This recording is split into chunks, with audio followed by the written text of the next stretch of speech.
Hello everyone, and welcome to the Emerald Council, where we'll be talking about our characters in the 5th edition D&D campaign, To Court and Emerald. I'm your host, Ramel, and I play the formerly prince known as Fawn. And I'm joined here with... and I'm joined here with the old Murdy, Huron, who plays the man with the magnificent hair, Siegfried. The artist who can't seem to take a compliment, Maddie, who plays the knower of all our secrets, Charlotte. Fucking rude! Call out! Damn! Our newest member, tossed in the deep end of this craziness, Hazel, who plays the air genasi Ariel. The Mr. Knight himself, Will, who plays the snack boy, Maki. So good. The guy who keeps getting shipped, Chris, who plays the polyfunctional alcoholic Arison, and the mad woman at the center of this crazy wild ride, our DM, Bree. So, how is everyone doing this evening? Called What's out. been better for this started? Oh, I'm feeling great. I feel called out. Amazing. What are you talking about? I can't see anything on my glasses. Do they even stay up? Are you sure the glasses are the problem here? Alright, so... Good on that. No, he's gonna put them on. And I put think them it's the out. glasses are off. So in true Talks fashion, what is everyone drinking tonight? Oh, fuck, that is a... I'm drinking this delicious glass of water. Ah, nice. The best of That is not a Aqua. glass. Yeah. Well, you know, Maddie, you could fuck right off. So like, and lime soda. Wait, what brand? Pink. First of all, we don't name brands. They're not sponsors. They're not sponsors. They're not sponsors. You can't. Label has That's to right. turn That's that. right. Yeah. Label has to be turned. Now I have to censor that. God damn it. Like, Bree. No, you have to turn the label. Just making more work for the poor editors. Editors. Right. We have Tonight- more than one. It's Ramel and Ramel and Ramel. And you know, Oh, The right. preference of the Yeah. god. Now Yeah. Ravel's It's- clone. Yeah. it's Ramel and Sons. Yeah. Ramel. Yeah. Shit, fucking near my son ever again. There's a lot of water tonight. And I got a white claw. Nice. Alright, so to begin our line of questions today, Dirty Imbecile would like to know, so we began the game already living in the same household with some light interaction with each other. How did you all meet? Do we want to do like list of pairings and go by each one? So, as the DM, I can list canonically the ones I know. So, at least in Ariston's case, for Maki, Maki had designed a gown for the Lady Sesnu Mim, which was his first gown he designed for a member of the High Nobles. Nice. And she was wearing it to an event that Ariston attended in a non-work capacity, meaning he was drinking, and he ended up throwing up on the Lady Mim all over this gown that Maki had specifically tailored for her. And no matter Ooh. how many times they prestidigitized it, it was just never the same. So, Perfectly good dressed, Ariston. Oh god, for the tailor, that's the worst. Oh. Fuck it, Maki. Ariel just met the entire party when she was rescued, mainly by Maddie and Ariston. Maddie, Hey, hold up. Charlotte, and Hold up. Ariston. Yes. I'm in Siegfried the helped world too. now. Do what? Siegfried helped too. And Siegfried. He was the third most helpful member of that entire operation. This is I true. feel like you're being sarcastic because he didn't help at all. Kind of the point. Without his moral support, nothing would have gone right. So Ariel was brought back to life essentially by the party. So she kind of met them as they were traveling back and during the migration of the city. And then everyone else, pretty much just through daily workings. I don't know if there's, for Charlotte and Maki, they shared a pre-game mission. They shared a did pre- together. They shared a mission that started immediately when they first met, because Yep. Maki used to be a names wizard. What was it called? An automatic. Automatic. Yeah. Yeah. And he had a thing that's like you learn their name, whatever. And Charlotte's terrible at everything, so she failed that check. And but at the time, Charlotte only had one name. And it was simply Charlotte. Charlotte. That's very and, odd. and it confused him, and it offended her that it confused him. Yep. And then they just very slowly just got progressively more and more mad at each other. It was And just it's a from, like- cycle that started, so it could have gone well. It just started off poorly and kept going poorly. Can I just note that the reason Charlotte's stats were so piss poor No! Don't tell the world my shame. No, no, because we're- I world. said, you'll roll your stats and roll until you're above a 75. This bitch. I have anxiety. I didn't want to tell anyone. This Oh, is bitch. that your excuse I now? forgot the rules. Twice. Thinking that I said you roll twice and keep the better set. And does not meet 75. Before racials, she has 71. I never questioned it Yeah, she had the lowest. because I've never ever rolled good stats for any character ever. Yeah, no. Yeah. So I don't know if every interaction up to this point.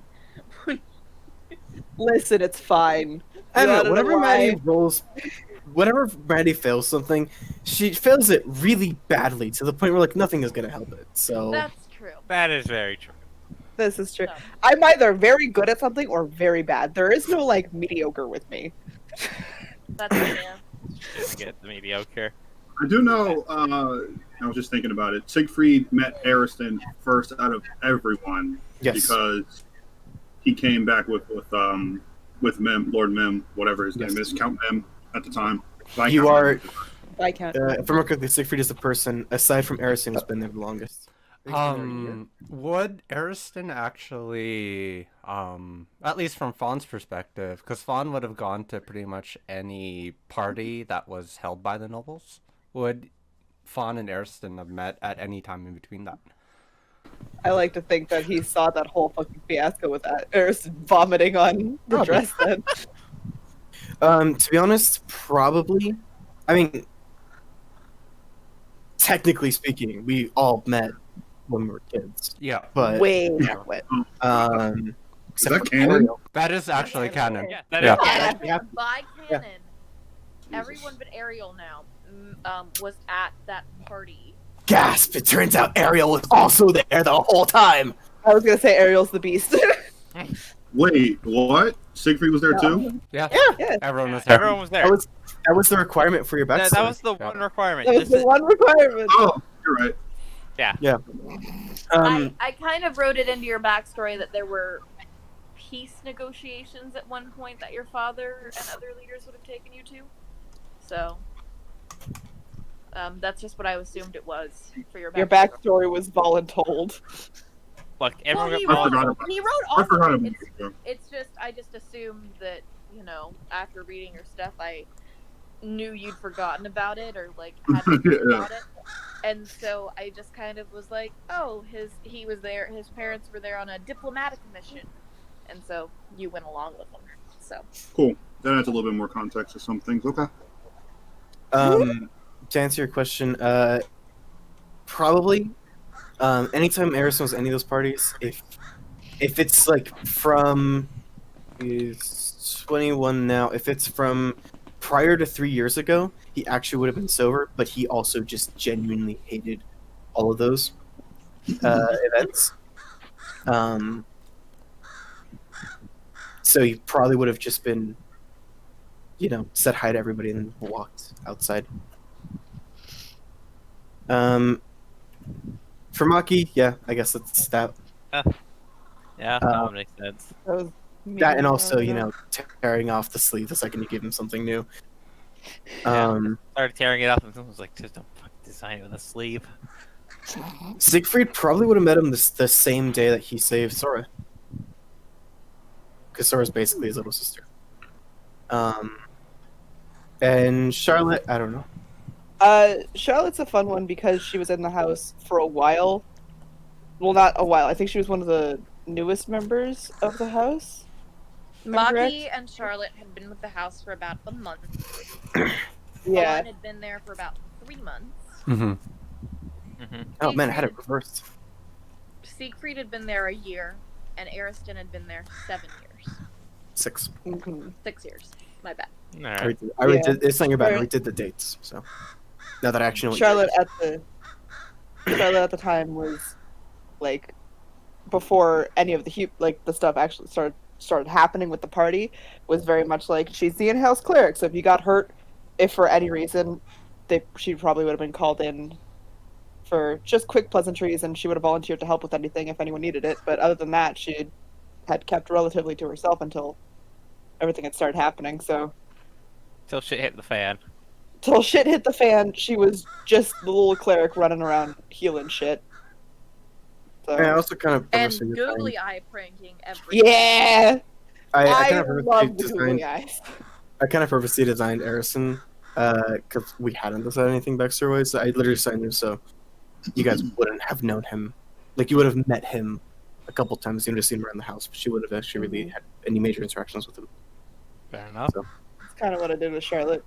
I mean, yeah, Maki would have met everyone first time would have been to get measurements. I feel like Charlotte's first meeting with a lot of people would have been them coming to her after some kind of injury from one of the twins' pranks. Probably. You know? There. I have a concept for the one that Fawn and Charlotte would have had. If Oh. y'all would like to hear it. That's Okay. a bad Ooh. Yes, concept. absolutely. She did an overall health check for June, Fawn's sister. And Fawn would have been present for that to communicate and take notes and make sure that, they were able to get those things to the ambassador and everything else. Fawn probably would have had to be there to take notes, because if anyone looked at Charlotte's notes, they wouldn't have been able to read them, because she writes in music. Dude, Oh, God. dude. Oh, and music. All of her, line Just- paper is lined E A C D D. Just because, June has a lot of health issues, and some of those might be assistable with a cleric. A lot of them aren't. But, that first meeting with a new cleric, kind of setting up the plan of care, etc. So. I will note that on general, Fawn has never had much of good interactions with clerics. So knowing Charlotte being just the happy goofball that she is, that was probably one of, even from a neutral standpoint, that is highly more positive than most interactions with clerics that he's ever had. Yeah. And Charlotte's a cleric, not because she was 100% devout to the god beforehand, but because she's like, if I do this, it will help. Hey, So just she might help. she went into it without many of the main prejudices. So Mhm. she didn't even realize Fawn was not liked by the church until he was like, they don't like me. And she was like, huh? What? But you're a good guy. I feel like Siegfried and Fawn would have just met on the first interaction of talking with each other. Yeah, Mm. definitely. Yep. It's literally like, hi, I'm Fawn. I'm living here now. I hate that that's Don't call him Pretty Trunkle, and that's it. Yeah. that sounds like a very in-character thing for him to say walking up to somebody. Mhm. Hello, I'm Fawn. Hey, I live here now. I live Hey, here I now. live here now. I live here now. Pretty much. That's actually pretty much how it would have gone. A little bit more diplomatic than that, but effectively. I mean, yeah, And sounds what is right. your name? And what is your position? Ah, I see. I live here now.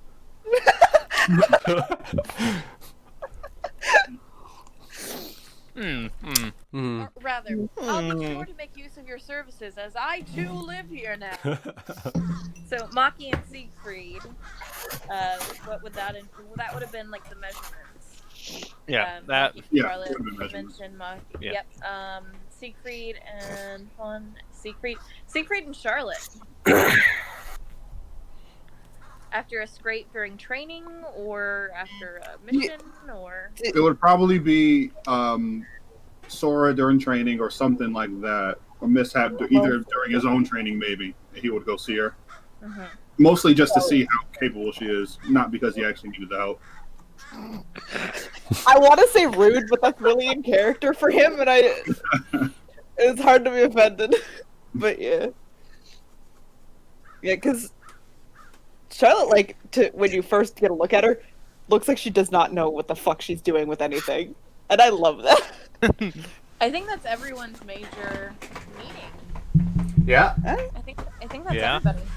Yeah. Wait up. Alright, so we have a question here, and it's coming from... Now, speaking of rude, Summer of 69 wants to ask her on, how magnificent is Siegfried's pubic hair? How manscaped is it? You know, So glad my I'd question's actually not- really like to think that it's very unkempt. Really? Oh, Interesting. He doesn't Been a while do down there. anything to the hair in his head. It just happens that way. So he doesn't know anything about her hair care, really. that's It's just true. natural. So is Oh, That's how I like to think of it. beard is his beard just that oily then, or like? It's literally always just like moisturized. It's just natural. We don't know why. It's That's really not blessed by the gods. If his hair shoulder up is that glorious naturally, does that not mean that all of his other Everything hair is up and also down. that Everything beautifully? downstairs. I don't know. Does the carpet match the drapes in sense of natural glory? No, I don't think so. I don't know, especially since he's wearing like a lot of compressing clothing. You know, I think a thing with his hair is that. It has Oh my really god, do you think he has Yeah. pubic Like- helmet hair? It, I mean, I would say Canon. her That's and canon. her hair, but Alright, that's the canon list. Amazing. Oh, and just speaking about hair, he's pretty much hairless everywhere else. Like, there's no hair on like his arms and legs or chest or anything like that. Does that? Oh well, now I'm confused. Does he have pubic hair? Yes, and it's unkempt. And Alright. Alright, so now speaking of hair, Scissor Sisters would like to know, does Charlotte have any plays or ideas to get rid of the back pain? She technically does. Is she gonna do it? No. So Well, so what is the idea? so the back pain comes from the fact that she's hiding her wings, or hiding that she hasn't, popped them out, and she's trying to keep the divinity in. So theoretically, every morning when the back pain starts, she could just release them, have them go away, and then the back pain would be gone for the rest of the day. and while she sleeps. And while she sleeps. So she could be sleeping on her back that way. Is she going to?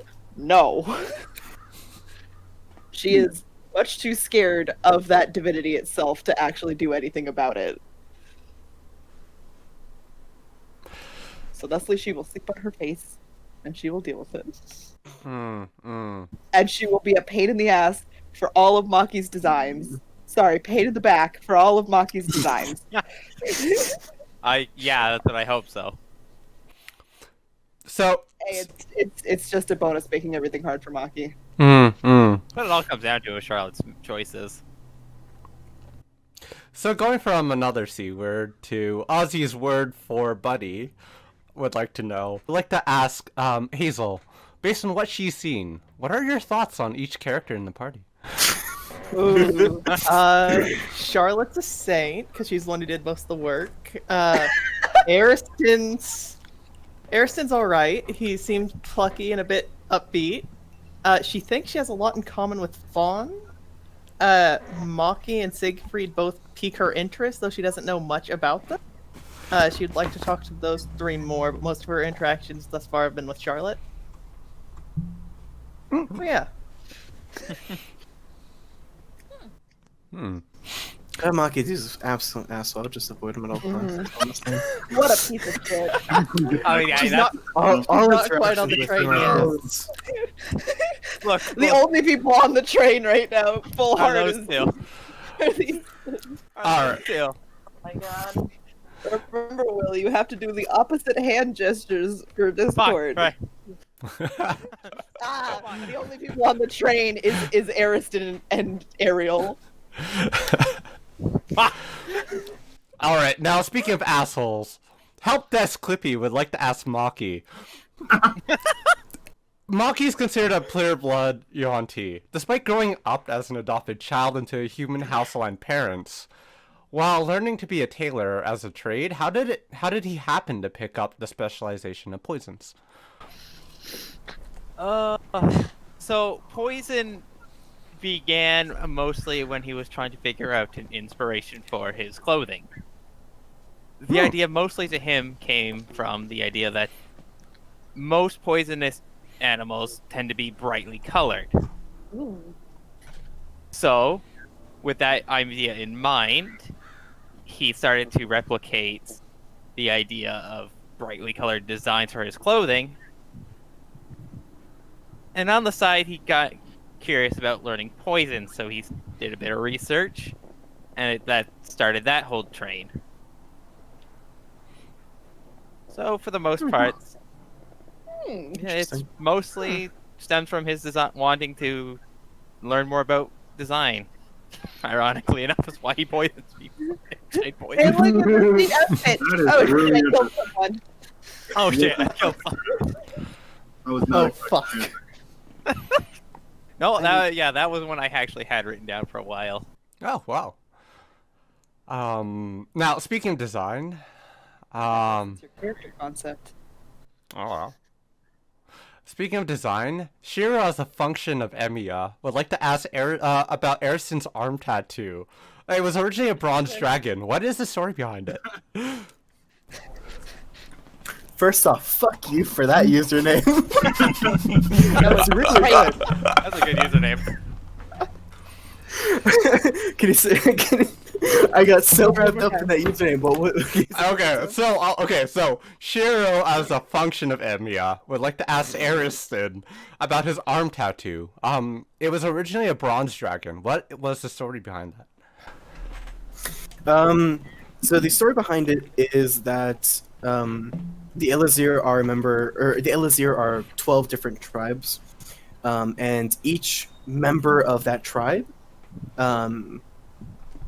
like they have to be born in like the capital city, the Elazir, and when they're born there, they are born with this magical tattoo, each one representing their house. So Ariston's tattoo is the same as every single tattoo that you would see on any Lasart's member of the Elazir. With each one having a tattoo. Wait, But- so is it blood? Is it passed down by blood, or is it like a chosen family type of thing? It's by blood. Oh, okay. Usually both parents go. Any child that is born has to be born in front of the priests in Zarya. And then when they are, some kind of ritual goes on with the priests taking the child and consecrating it for the god. That house follows. No, not that far. I would like to say though, Ariston's tattoo is not just of a bronze dragon. I know we brush over it a lot because I speak about the dragon because his arm is open. But if you were to, when you don't see the dragon on his arm now that it's moving all around, it's because his full tattoo goes down his chest and also down to his stomach and on his, or is it your back? It's the Yes. front, right? Your back? It's both. It's both? It's So both. down the stomach and on the back is a giant kraken as well. And the dragon on the original tattoo is seen in this pose fighting the kraken. But what actually happens with his dragon is when it leaves his arm and goes off of it and you don't see it, like when I don't mention it specifically, it's actually down fighting the kraken and like swirling around it. That's cool. Huh. Interesting. Now, speaking of... Get everything shirtless. And then we'll see it. yeah, Literally exactly. keep on doing all these fucking night fights, and you will. Eventually, you'll get a naked Ariston. Eventually. Just if we got a naked pawn. Yeah, but that's it. That's guaranteed. That's guaranteed. We just need a Fawn, Ariston, and Siegfried just have to like wake up in the middle of the night, have no time to throw on clothes, just run out. I like how we totally ignore Maki. Or we're at like a hot spring. Because Maki sleeps in his jammies. We discussed this already. Yeah. Yeah. Can we have a fight where we're just in the hot spring where you have to be naked?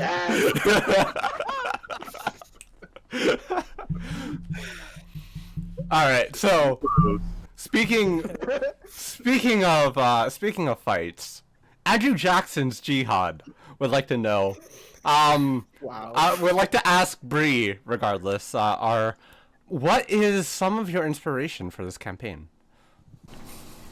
So, I had the idea for a world of Shadow Fog. So originally I had this world idea as part of a book I was going to write. I like writing as a way of like releasing a lot of emotion and a lot of energy, and I actually started writing a world before I wrote a book that never really came to fruition or anything further, but I had the entire world set. So in the original plan for this world, there was a small chunk of the planet that was surrounded by this thick black fog, including the ocean. And all of the people that lived in that area were humans, and there were 13 kingdoms, because there were 13 different ways they wanted to go about cleansing, fighting, or otherwise purging this fog. And children were born with the ability to sometimes wield this fog. And so a group called the Shadow Wielders, a faction was founded, and when Shadow Wielders would have children that were born without shadow wielding powers, they would trade them for a normal child that was born with shadow wielding powers. And so further out from that, one thing that I have not incorporated in this campaign, but one thing that was important for that one, was that outside of the fog, outside of where the humans reigned, were dozens and dozens of other races and countries in an entire planet. And they had just assumed that the humans and the Nymphites were lost to this fog, and they were fighting it back through this light wielding that they had. And so in the middle of the last campaign I ran, I was really getting inspired by those things that I found as I was cleaning around and moving, or getting ready to move. And I really liked the idea, and I started building on it. And then I got the idea of like the 3 countries, and like the way to court an emerald is a reference to the emerald that's in the center of the crown city, and the fact that it's a political court game. So there's a lot of that. When it comes to the actual storyline and plot, I really just like the world domination plotline and like the fight of that. And then last week, I think everyone was surprised when these like giant heads of gods popped into the sky. Tell me what you got. Huh? And in the original pitch of my campaign, I wanted the gods to be very detached from the world, like they'd abandoned it. And then a lot of people had these divine interactions, like with Ariston's people having a connection to the gods, and some marks are God-given, and Charlotte is a cleric, and there's just all these things, and I'm like, well, I can't exactly do that. And then such a big thing with Fawn's character is that they don't believe in the gods. And so that kind of threw that idea out the window, because everyone kind of has these little connections to the gods or the pantheon, and it just didn't make sense after I'd finished workshopping it. But with the gods that appeared last week, everyone here knows, I am a very big fan of random rolling. So in the DMG, there's this thing called world shaking events or something like that. Verbatim. Yeah. So I rolled on these tables for 2 world shaking events. I won't tell you one, but the other one you've already seen. And that is, I rolled a 10, which is a myth or legendary event, which is basically an event taken to the largest manifestation you can think of. So I rolled again, and I rolled a new faction comes to light, and so that's an entire new pantheon. And then I basically just started thinking about the world outside of my world and how that might come into it, and so it's really given a really interesting plot device. So not only do we have the Domina, who's going to be a reappearing figure, and who has been a reappearing figure, trying to take over the world as the true heir to the last king. But now you also have this faction that is not even from this dimension, who is trying to break through. So I think it's going to be really interesting. But some of my biggest things were that book I was writing, and then there's also a book that Chris and I are reading.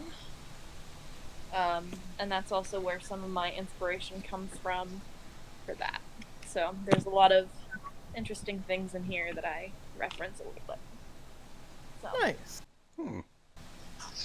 long-winded explanation, but No, it's good. Yeah. Can I ask real Yeah, quick? good explanation. sure.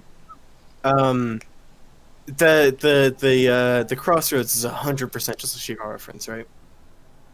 What? The statue in the underground facility. The cornerstone. Okay, because that was my first thought when I saw it. I was like, oh, No, it's not Light Hope. Alright. Although No. there may have been a light hope in it. Also some child death, but The actual What is okay? inspiration for that was more like the Skyrim dungeon, Oh, where okay. you like go down the circular path, and then at the bottom you have like the little holding cell, and then you go down into the dungeon. So I Alright, was alright. like, what if that was actually like a religious monument?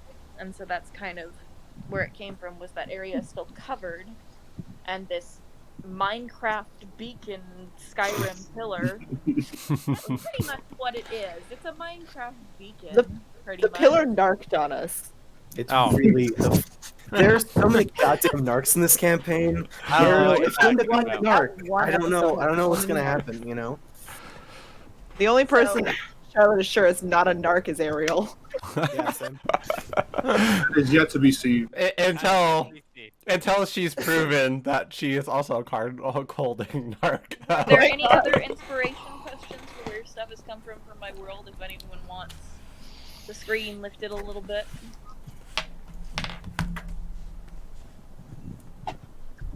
Okay. Our host has some questions.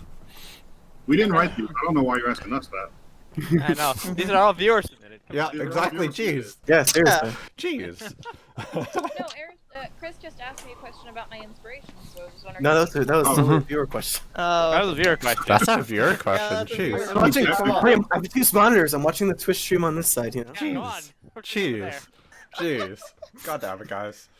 All right, so I don't really have a segue for this, so Above King would like to ask everyone here, what is everyone's thought? What's the name? Above King. Okay. I What- thought you said a bum king. Yeah, same. Well, it could be a Bum King or Above King. I don't really care. What is everyone's thoughts on the Domina threat? Do you feel it even concerns your character? And what would it take for the Domina to offer you in order to switch sides? Is it terrible that I had an answer right away? No. Ariel is not as of yet aware of it, which is nice. Mm-hmm. Soon. No, soon you will. I'm sure. I don't really know too much about it. I've been kept in the dark, apparently. A bit. If they offered her, probably, maybe.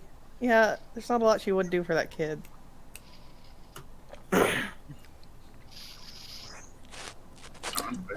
Yeah. Fair. Maddie, you said you had an answer right away. What was your? I had.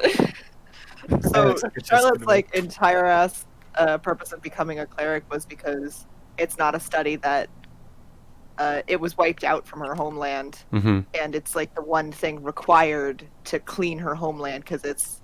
You said it was like 60 or 70% dead land, Mm-hmm. Yeah. and So that like undead, horrible, terrible lands that nobody knows much about, but they're like it's very obviously an undead situation. So if they said, "Hey, we know how to fix that," she'd be like, "Oh, that's the one reason I'm here." Huh. So, for reference, Uskium, which is where Charlotte is from, Spoilers. hundreds of years ago, maybe even thousands of years ago, Hawaii. was a jungle paradise. That was this beautiful, drenched place, and it spanned for miles upon miles. And then suddenly, whether it was through what's believed to be a Delesian sabotage, the land started turning dead, deserty, decrepit, and Yeah, it please. began pushing forward towards the capitals and towards Cilia. And so Uskium is probably 30% or less its original size, and really is only encompassed in one major city now, that is still And I believe this is walled in, right? Like it's Yes, it's completely walled. It is Mhm. completely stone wall. walled in, and that's thought to prevent the spread from going any further. Hmm. And if you are found guilty of a crime severe enough, you are banished outside of the wall, pretty much to death. People there's don't not survive really being coming outside back the wall. from that. Hmm. So Charlotte Yeah, would very I- easily give a lot. She will do anything to get that land cleared, and for her home to be safe again. So Does Charlotte consider her a threat of any kind? consider what? Her a threat? That was the other part of the question, right? The Yeah. The dumb- Mm-hmm. What is your thought on the Domina in the first place? Mm-hmm. She doesn't really 100% understand what's going on with the Domina, but that's because she doesn't really 100% understand anything because everything's kind of lost in translation. Just a smidgen for her.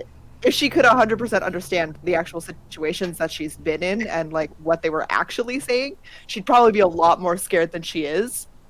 But because of that language barrier that makes it so she can only get like keywords into her mind and key actions into her mind, she's not as scared as she probably should be, and is currently still like, well, maybe if we just talk to her.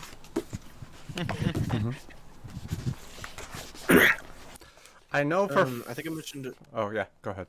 No, go ahead. Well, mine's actually a really easy question. Fawn wants nothing to do with her, and if she basically goes after either him or his sister, he's basically gonna take her down.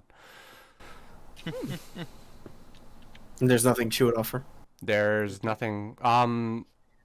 He already seen kind of what's entailed in that it's high level spiritual stuff. Well, by spirit I mean like God stuff. And he wants nothing to do with that. And if it's directly affecting him, and it already has started to directly affect him, he is actually highly against Adamna at the moment. If she offered to heal your sister. No. No? No. He believes that other magic can be used. Or science. Effectively. Okay. Fair enough. Fun, the scientist. Yeah. I could imagine him in a mad scientist outfit. Arison is not a federalist and is very much anti-federalist. He doesn't want there to be a king again or a queen to rule over everything. Mhm. There's nothing she could offer that would ever sway him. A noble boy. No, he's not. Anti-noble boy. He is anti-noble. Kinda He's like anti-noble. Yeah.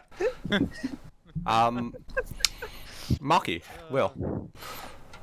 So, based on what Maki has seen so far, really, he doubts she can offer him anything that would pique his interest.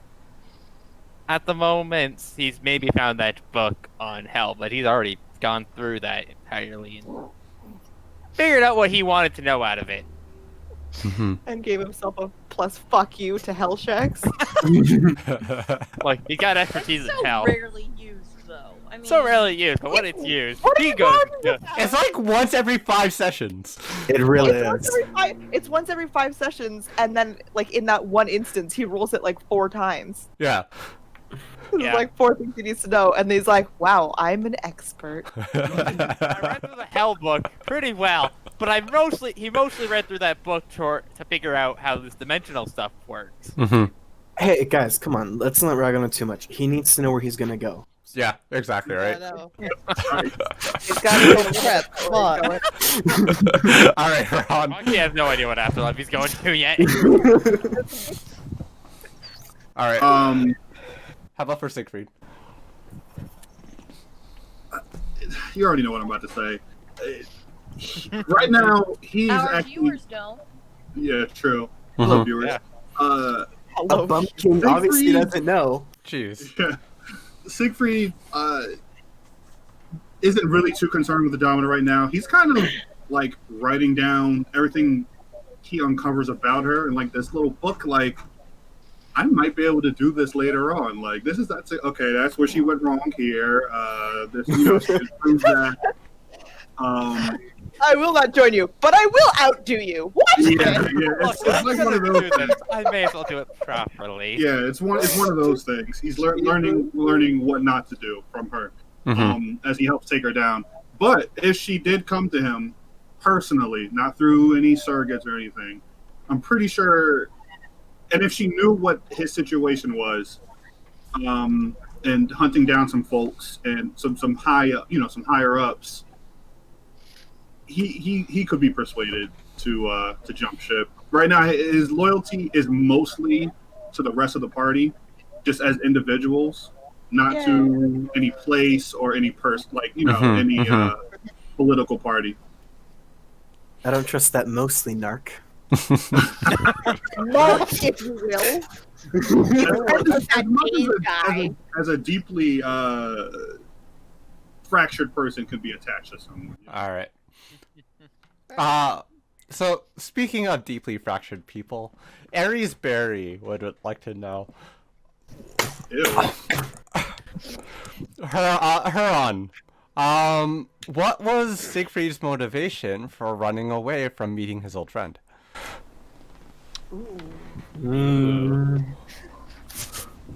Do tell. I don't know if we explained this to Hazel, but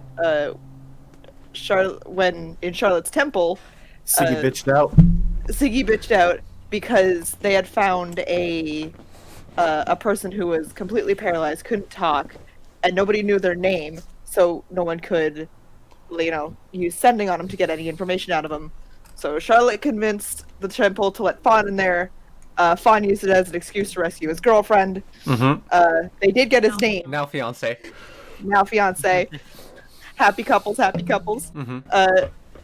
And the name that we found out was later, while Charlotte and Fawn were gossiping about it, we figured out that Siegfried was his old friend that he was talking about and was like asking about.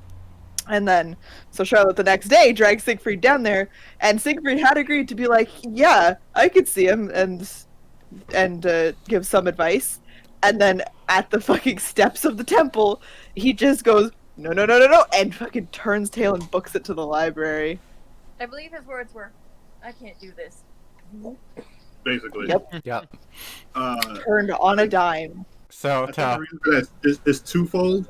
It's one, not wanting to see an old friend and possibly the only other person of his people, like in that state.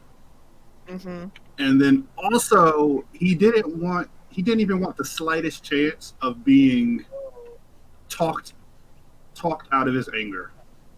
He wants to hold on to that anger to motivate him. And he knows that his old best friend could probably talk him down, and he doesn't want that. I think he did kind of say that to Charlotte, but yeah, I tried to explain it in a way that didn't give too much information, but yeah, but it was vague, and she was like, "Okay, personal things." Oh, it's personal. Okay. Okay, you're a bitch. All Alright. Have fun with your books. Then he got beat up by the library. Yeah. Good. Best spur of the moment decision of the campaign. Listen, it was amazing. All right. Neat So, mechanic for a library. Yeah. Not to be like hella off track, but the idea is like we all know what you did. Read it on your face. Shame. Basically, I tried to stay after hours, and then the library pretty much flushed itself like a toilet, pushing me out, and then marked me with like a big red stamp. Like he tried to stay after hours, he tried to stay after hours, and I had to like pay gold or something to get it off. Yeah. And I had to check the book of bad eggs to make sure that you hadn't been a previous offender. Yeah, that. They got this big old book full of people who've done it before. all right. Well, speaking of libraries, in order to learn something, you first have to realize you know nothing. John 117 Snow would like to know. Maddie. Hi. What is your favorite song to play on Charlotte's playlist? Ooh. That depends. Now I gotta pull it up to look at it. Why am I doing it on my computer? I can look at it on my phone. I have it way faster on here. It depends on the mood that she's in. But all of her songs are very not bittersweet, but Melancholy? yeah. Like melancholy, sad kind of, but also somewhat happy? Like could be interpreted happy and also could be interpreted sad. Ah, so it's the Dango Daikazoku of all songs. Yes. There's a couple on here that I really like, but the main two that I keep on here for her are "Hate Me" by Uriel, and then "Human" by Dodie. And I have two songs on here called "Human" for the sheer gaffe, irony. the sheer irony that she thought that's what she was for 25 years. And I unrelated note, but I have to say, my favorite song on my Ariston playlist, since we're going here, is Sex Bomb, Mm. the one that Yuri on Ice Mm. used to. Yeah. And it's not because of Ariston. It's because of Ariston's mom. Yeah, alright, I see that. Is a wonderful character. Oh, I just saw that I forgot that I just added it to this playlist. But Let Me Make You Proud. It's from the Rapunzel animated series. Ooh. Ooh. If you want to learn Charlotte's motivations, that's the song to listen to. Ooh, Absolutely. okay. Yeah, I know a lot better.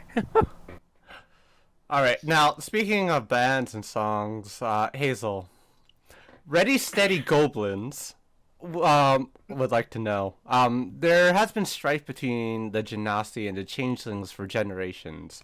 After being kidnapped by a changeling and traveling within the changing lands for a few weeks, what were her original views, and how does this experience shift her views?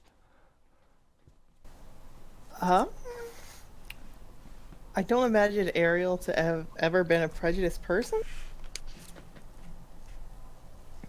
She believes that people are people, and that people do shitty things all the time, and that people do good things all the time. Changelings are no different. Nothing really would have changed too much.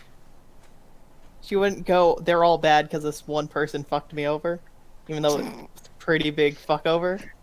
Yeah, Yeah. Just a little. just a smidgen. A small one. But everybody makes mistakes. Statue for 9 months, but It was 9 months, okay. Jeez. But who's counting? Not her. Everybody has those days. Or weeks or months. Yeah. The oldest person to have been a statue was a statue for 24 months. Ooh. Jesus fuck. Oof.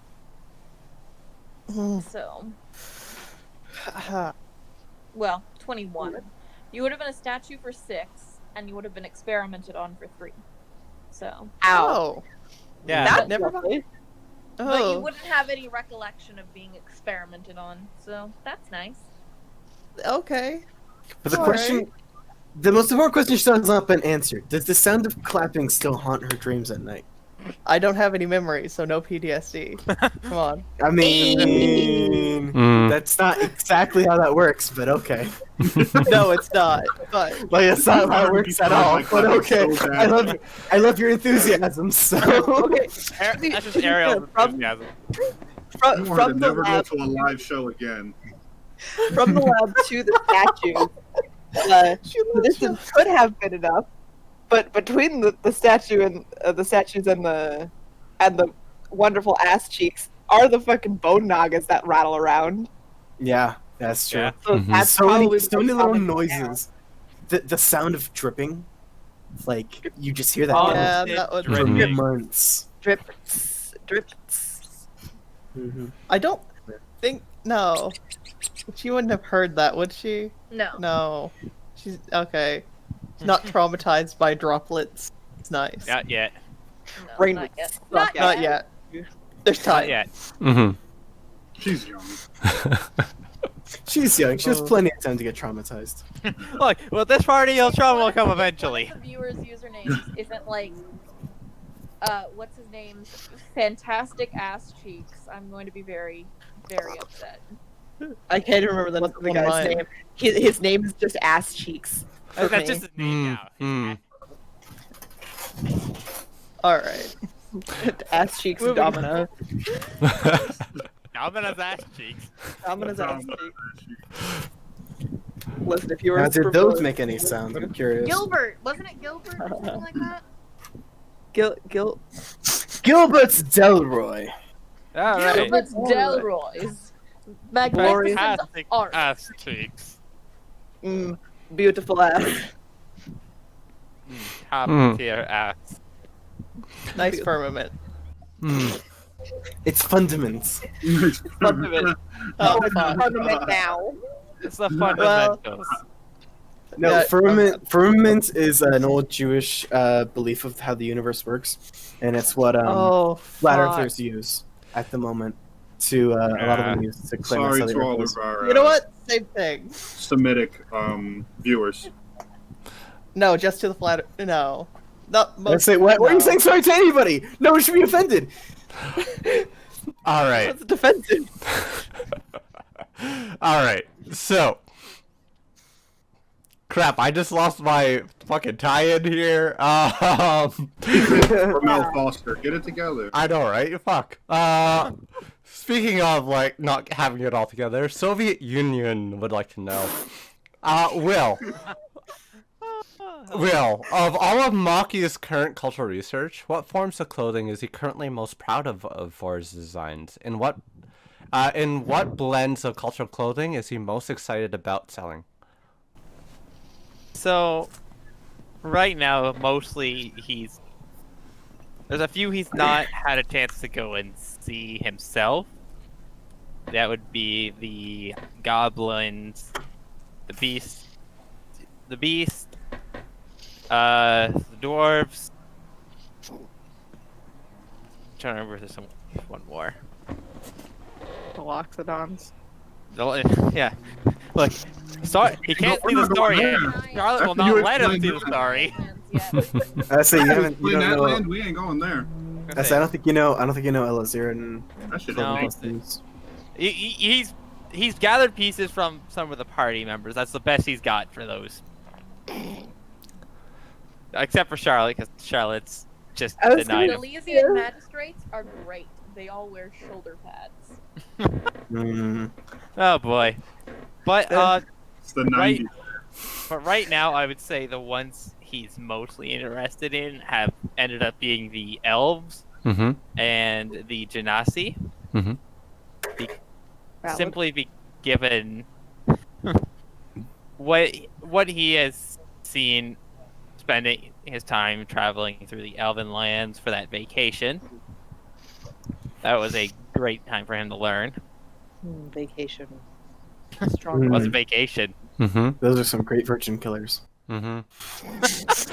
Look, That is Maki's best piece of work. It really is. Yeah. Really, With the Yeah. really neon is. Yep. orange Yeah, and look, neon green. we virgin need it. colors. He Never want needed to a turn that again. I don't know. Look, they will come back eventually. They Oh, will yes, come they in will. season. But Yeah, it's literally in December right now. yeah, they'll come back in the season eventually. Just not right now. Oh no, it's January. But for mixing cultures, I would say right now he would like to. Changeling and Genasi have sort of been the ones he would like to try and mix. Mm-hmm. Mainly because this recent strife with the whole kidnappings and then sort of getting this resolved, he himself sees it to be an interesting opportunity to try and at least sort of get their cultures to somewhat mix, even if, because at the very least we don't know, yeah, we have not told who it was exactly that was doing the kidnapping. Mm-hmm.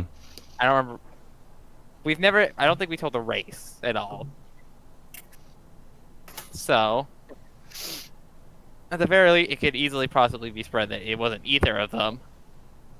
And that he sees it as an opportunity to try and get them to somewhat come closer together. This is a Maki question. Poizner, creating peace. Hey, For that profit. is Tamor for Taylor. profit. Tamor Taylor and Sons. Like all the Matters. corporations doing the gay pride shirts. And BLM. I support you for now. And BLM, sure. And BLM shirts. I So- support you as long as you pay me. oh yeah. So, speaking of supporting people in life, Saber of Red's dad would like to ask Chris, during Arison's youth, growing up to be a member of the human house, he grew up alongside Chain and Knowledge.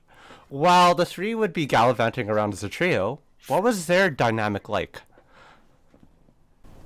First of all those are one of the questions for me fate names. I hope so. Close. Close. Perhaps. So, as was this, I don't remember who all was there when discussing it. But I mentioned that so Arison as a kid growing up He lived a very like aristocratic lifestyle growing up. Mhm. And he was bigger than any of the other kids, and far stronger, and so he would just bully the shit out of them. Growing up. Mhm.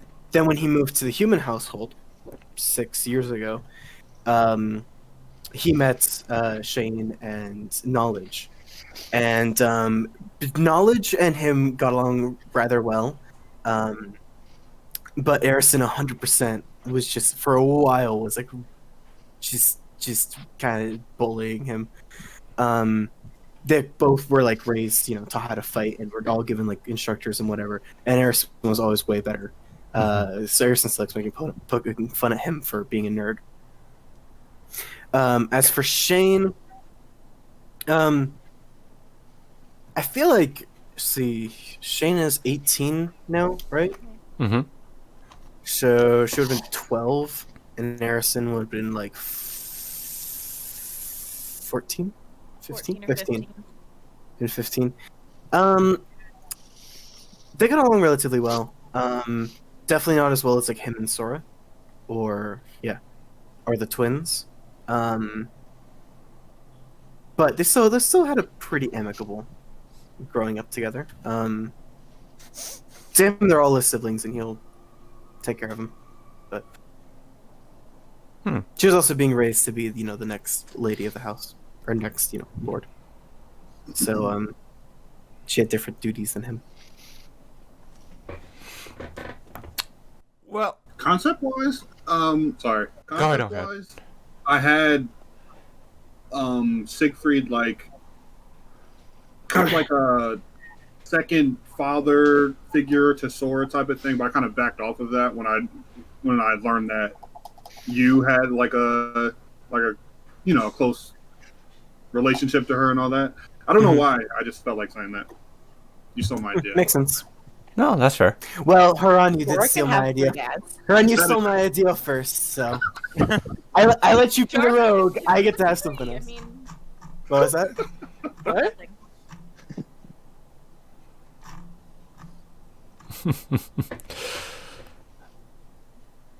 Also, I mean, you have the fantastic hair, so like I don't think you have any right to complain. You do have the best trait in the group, which is the most amazing hair. True. I won't complain. Now, speaking of not complaining, Corey in the Ander house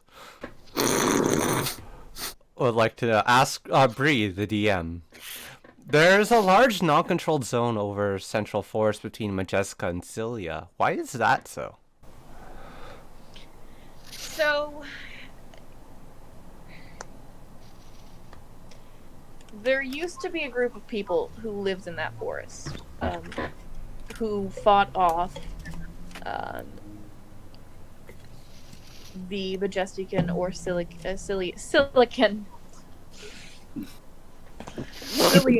advancements. That group was a mysterious cult called the Naikundu.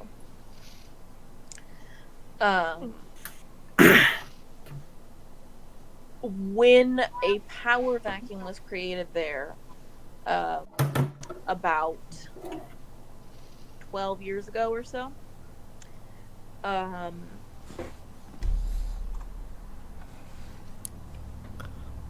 Majesticans swooped in to take that land, but they can't sustain it. Mm-hmm. And so it's like this fluctuating land that ranges from being goblin and humanoid Cillian land back to Majestican and so on and so forth. So a lot of that is like right now it's registered as Majestican forest land, but because the human house and the goblin house also own a lot of that forest, they also have a claim to it. So, and the Elazir, who are right next to that little buffer zone, would rather the Cillians have it. So they throw in their lot with them when territory conquests come in. So there's a lot of war and dispute over that land. And so in the original graphics, it was just easier to do it as a non-controlled zone, as like a warring territory, than something that was specifically controlled by one country. Interesting. Alright, so we have about 3 questions here, which kind of reference Fawn and his sister. I'm just gonna amalgamate them in a certain way. Dastardly Turtle would like to know, how safe does he think Fawn and Ji-eun are? Does he see her as a weakness? Would he rather do without? And then Mom's Ji-eun.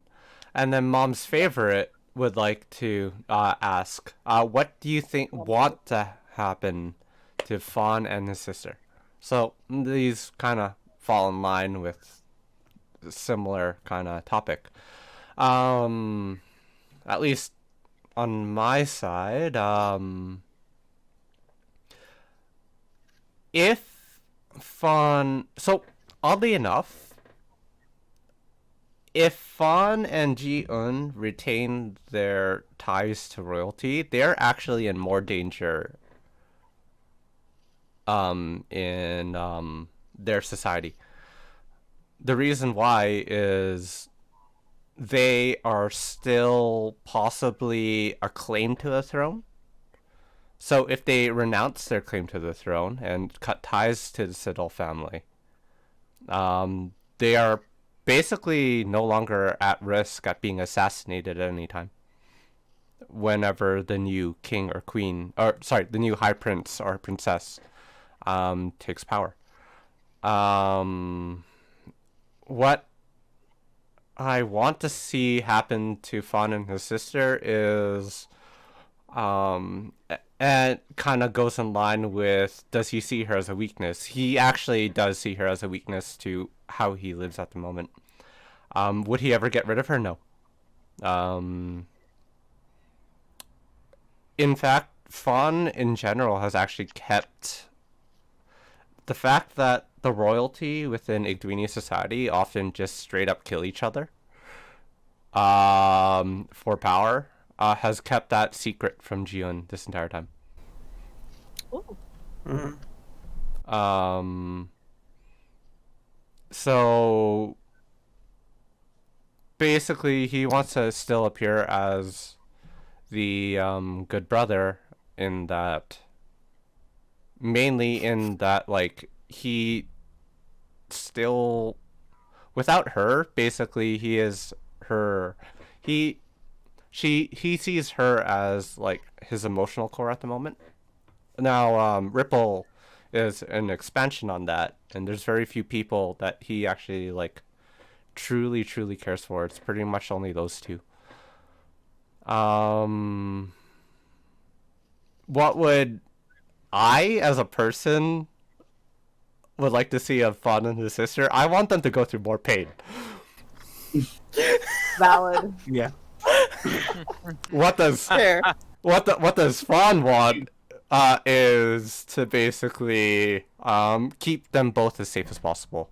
And now, because of the events that have just happened last session, to keep them safe, including Ripple. I have a question real quick for you. Yeah.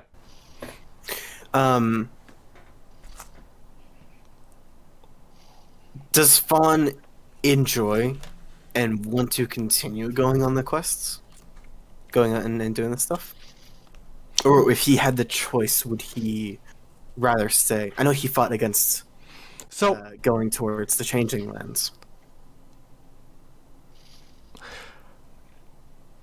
He initially fought against going to the Changing Lands because he didn't know how long it would take to rescue Ripple. Okay.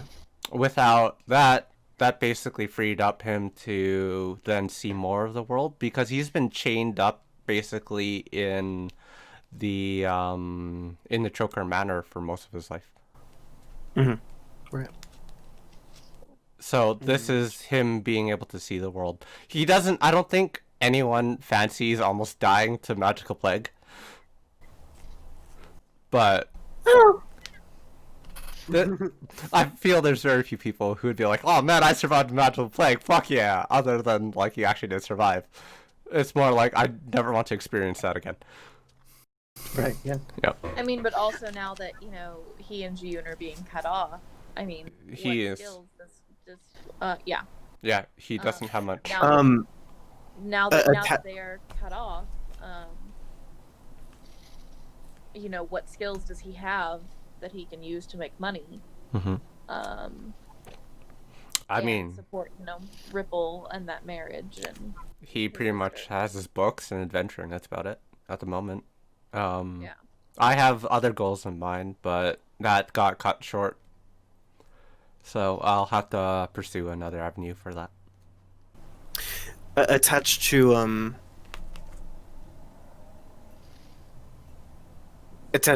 previous discussion, if June wasn't blind and crippled, would Fawn take her with him on these adventures or quests?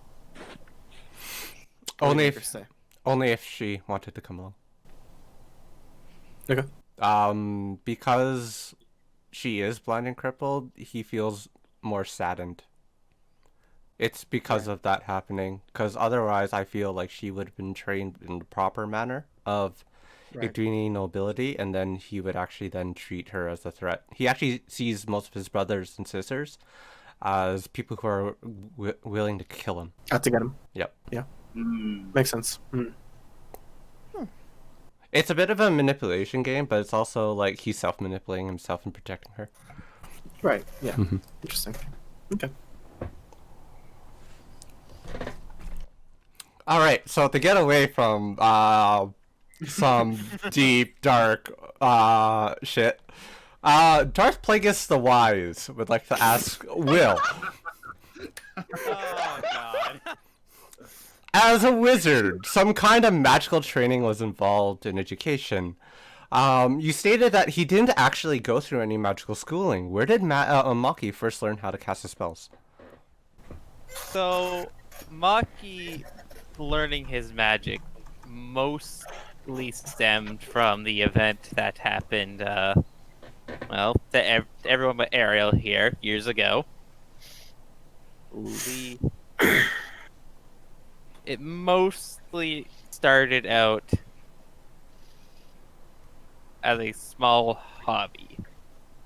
Something to help him with his designing of clothing. Unseen servant, quite literally options for him. Mm-hmm. Basic spell, very helpful for what he wanted to do. He ended up trading a book, actually, a spell book for one of his designs he had made, one of his very first trades, that had started him to try and spend that time to figure out how magic worked. It took quite a while for him to actually understand how it worked, but once he got the hang of it, he had some ability to actually handle it pretty well, given he's actually surprisingly smart. But most of it... with a +5 intelligence, Yeah, Yeah, just pretty smart. Just a little smart, He's a pretty... He figured it didn't take him too long to figure it out. Took him a lot longer to actually decode this other wizard's handwriting, because he's like, what the fuck? What is this person's handwriting? That's a Mostly what... Can it be canon that wizards have doctors writing? Yeah. No. Yeah. I'm gonna say that this wizard was a Kenku. Excellent, I like this. I was gonna suggest Russian cursive shorthand. So it just squiggles. It just squiggles on the line. Okay. Yeah. Look, it took him years to figure out how to even do like a basic cantrip. What the fuck is this bullshit?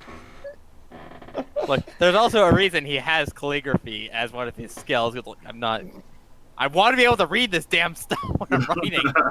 Fucking love it. I fucking love it so much. He got so fed up with this Kenku wizard now that It's like, no, I'm learning how to write properly. Fuck this. I'm gonna hilarious. go get calligraphy lessons to mad about something. Look, there's a reason he has that magic quill now. That's always never runs out of ink. Which he's very happy he's figured out in recent time. Alright, so speaking of magic quills, and whatnot, Apple Pen Pineapple Pen would like to ask, what kind of poetry does Ariel write? Oh, great question. I've been trying to figure this out since I started making up the character, and thought, this seems like somebody who'd be very in tune with poetry, and learning how to use that as a coping mechanism for a lot of things. Mostly, it's her poetry's probably actually terrible. I'm gonna throw that out there. She's not trained, but. Yeah, it's probably getting better. Probably light, glowy stuff. I'm not quite sure because I've been thinking about this forever. Like, are you going like, Still haven't nailed it. so is it still stuck in like the AB method, or is it like really crappy haikus? It's gone further. Right in the limb, right? I remember. No. Oh, Acrostic. Yeah. Yeah, you're not at a pentavic Shakespearean yet, right? Pentamic diameter. Yeah. She's getting closer. I'd say it's A, B, C, D, around there. Yeah, she's not the best, and it's definitely not any good. However, she likes doing it, and it looks pretty in her book. She also has calligraphy. Hey! Let's go. Writing beautifully handcrafted letters to each other, and all they say is "Go out your door." I'm waiting for it. Yeah, no, poetry's a relatively new thing to her, and she's learning how to write it herself. And a lot of the things in that little book are things she's copied down from the monks at her monastery. Alright, so speaking of monks in the monastery, you know what they have? They have a lot of ankle grease. Ankle grease would like to know. Maddie, what was your favorite part of growing up with Loxodon?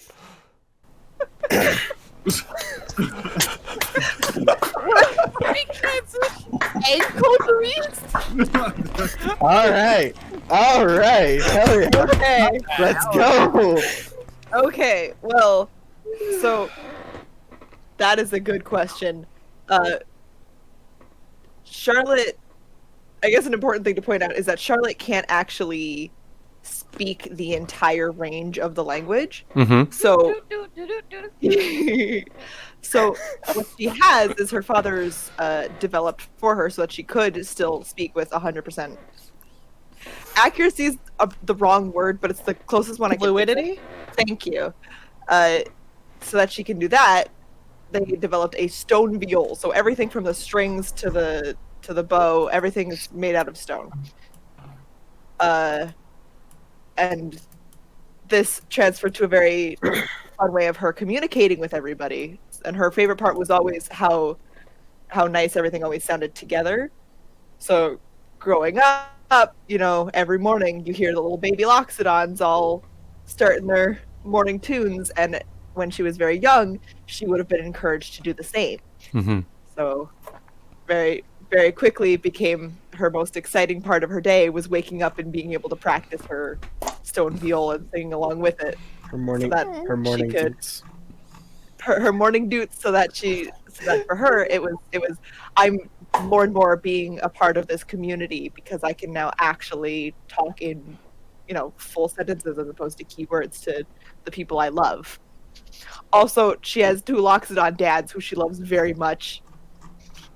That one's just that's just a whole general over her whole life. I would like to sedate for the record, that Uskium baby locks it on babies. The way they learn to communicate is pretty much like when the sun starts rising and their bodies start waking up and they start getting warm. They're encouraged to vocalize, for like as young as they can get them to vocalize and to begin, even if they're not saying words, even if it's just like trumping their horn or duding or whatever it is, they're encouraged to vocalize. So for the first like half day, all over the city, you can just hear these very loud baby squeals and cries and things like that that are the children, waking up, learning to use their voice, learning how far they can go, how low they can go. And so, Charlotte would have been encouraged to like vocalize as a baby, and she wouldn't have as much. And so her fathers needed to figure out a way to overcome that gap. It was still her favorite part of the day, though, because she got to hear the entire her entire people communicating with each other for the first time, even if it didn't make any sense. That first like connection you have with someone, being able to express your excitement or express your love for another person through those vocalizations. She was so excited to do that, and that's her favorite part of her childhood. That's one of her favorite memories. I was there when you guys were like getting that together, and I fucking love that Uskoom, like the backs, like the whole Uskoom. I fucking love that. That's one of my favorite pieces of all the games that we played. I love that shit. It's so good. I love Uskoom so much. I could talk for hours about it, and still not hit the sad parts, which is a lot. But that undead thing, it makes it though. I love that too. Right? So we're not all that evil. Oh yeah, and we're not going to scratch the fact that Charlotte's the only human for Miles that isn't a slave. We're just going to leave that We're just gonna pass over that one. under the carpet. So Those problems later. I'm gonna step away for a bit. But I'm